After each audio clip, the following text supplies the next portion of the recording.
e hoje eu venho falar para vocês sobre as leis sistêmicas das constelações sistêmicas familiares, sistematizada pelo alemão Bert Hellinger. As 3 leis sistêmicas são hierarquia, pertencimento e equilíbrio no dar e receber. Nós somos regidos a todo momento por essas leis sistêmicas. E quando essas ordens elas são desrespeitadas, Bert Hellinger observou que as famílias ou alguns membros familiares tendem a um padrão negativo de vivência, um padrão difícil de vivência de algumas ordens, a fim de compensá-las ou mesmo trazendo à tona algum emaranhado, algum excluído do sistema familiar.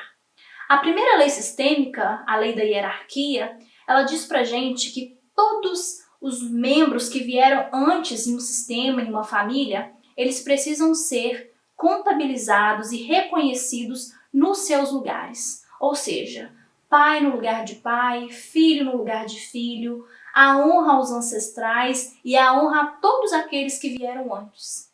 Caso exista uma desordem desses lugares, ou seja, filho ocupando um lugar que é o lugar do pai, ou então um pai que exige do filho que ocupe um lugar que não é aquele lugar que deveria ser ocupado por aquele filho. Quando existe, por exemplo, em uma empresa, um patrão que não ocupa de maneira sistematizada o seu lugar, ou quando um funcionário ele busca ocupar um lugar que é o lugar da chefia, ele não consegue respeitar as ordens, por exemplo, essa lei de hierarquia ela está, então, em desordem. O Bert Hellinger observou que todas as vezes onde existem quebras de ordem, de hierarquia, existe uma tendência de que membros naquele sistema façam um movimento, muitas vezes um movimento inconsciente, para reparar aquela ordem que está sendo quebrada.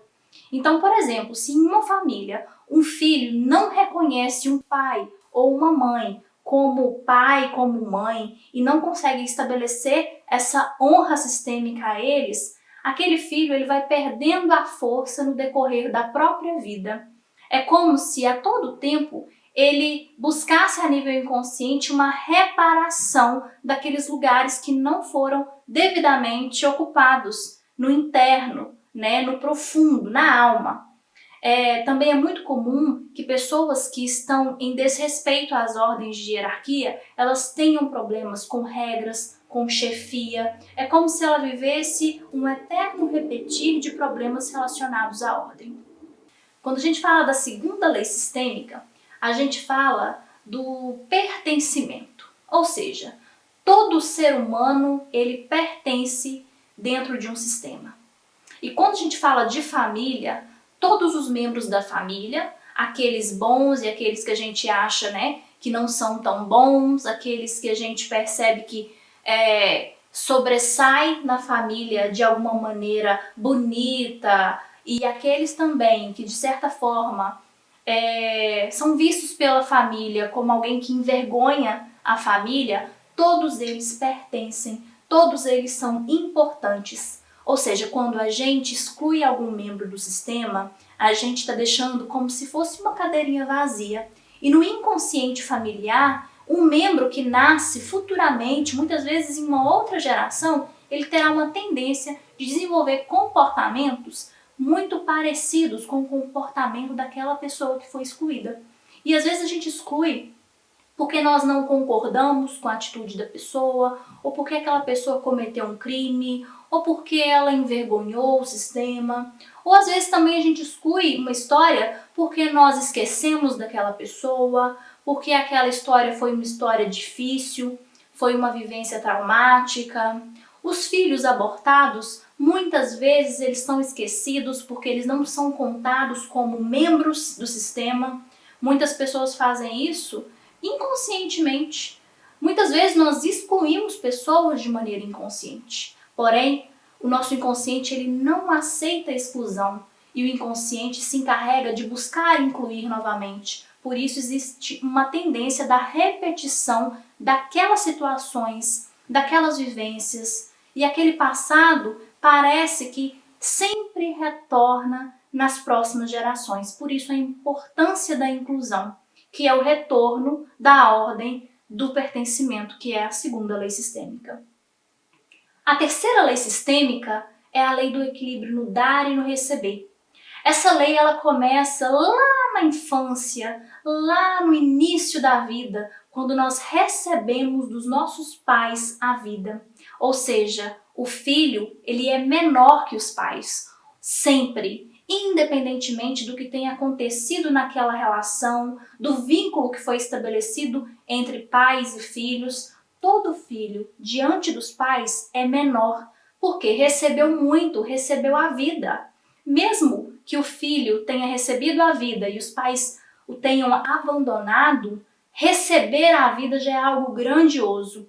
Então, quando o filho se coloca de maneira grata a receber a vida, ele toma aquilo que é dele, então ele pode passar para frente depois, na vida adulta, com muito mais fartura. Então, a primeira ordem nesse equilíbrio do dar e receber é receber dos pais com alegria e gratidão e cessar o julgamento. Um filho não deve julgar o pai, independentemente do que tenha acontecido, porque ele veio depois. E às vezes aquilo que foi difícil nessa relação seja difícil por um emaranhado desse pai ou dessa mãe. Quando o filho ele faz esse movimento de acolhimento com gratidão à vida que ele recebeu, ele pode passar adiante. E aí nós temos uma segunda fase nessa ordem do dar e receber, que é a terceira lei sistêmica, que é quando a gente troca com os demais. Ou seja, não é relação de namoro, casamento, sociedade numa empresa, nós precisamos do equilíbrio no dar e receber. Já não é mais como os pais, onde a gente recebe e passa para frente. Quando a gente se casa, quando a gente se une em uma sociedade empresarial ou mesmo com os amigos, nós precisamos de uma troca mais equilibrada, porque é possível equilibrar. Diferente dessa relação com os pais, onde nós sempre seremos menores. Nunca chegaremos ao equilíbrio com os pais. Por isso, o importante é a gratidão para que possamos passar algo adiante, algo bom adiante, algo de força para frente. Quando nós estamos numa relação de igual, por exemplo, no relacionamento amoroso, ou com as amizades, ou na sociedade de uma empresa, como eu disse, a troca ela precisa ser equivalente. Ou seja, um precisa dar, o outro precisa tomar com alegria e gratidão, ou seja, ele precisa se abrir para receber, e assim ele tem que fazer um movimento de compensação e também dar algo, porque senão fica uma relação desigual. Uma pessoa ela dá muito e o outro só recebe, e aí essa relação ela tende a um rompimento, a um afastamento, porque fica no inconsciente uma sensação de dívida, como se eu fosse sempre devedor daquele que deu muito, ou aquele que deu muito pode sentir lesado. Eu só alimento, eu nunca recebo, né? Porém, é muito importante também ressaltar que nem sempre quem dá muito numa relação é o certo, não. Às vezes quem dá muito tem dificuldade de receber, não consegue ser grato. Então ele só dá porque ele sente que ele é grande, que ele é onipotente, que ele é o certo, que ele tem a oferecer e ele não precisa receber nada. E geralmente isso revela uma postura de arrogância lá atrás em relação talvez à própria vida que recebeu dos pais. Então nós temos que ficar atentos a essas três ordens. Na constelação sistêmica familiar, nós observamos que quando essas três ordens elas estão em sintonia, a vida do sujeito ela fica mais harmoniosa, nós conseguimos lidar melhor com as nossas vivências, com as nossas experiências, e os relacionamentos eles fluem de uma maneira muito mais saudável. A constelação sistêmica familiar é uma filosofia aplicada à vida que busca compreender onde essas três leis estão sendo desrespeitadas e qual é o caminho de solução para que elas voltem a ser respeitadas. Eu fico por aqui. Gratidão a todos vocês.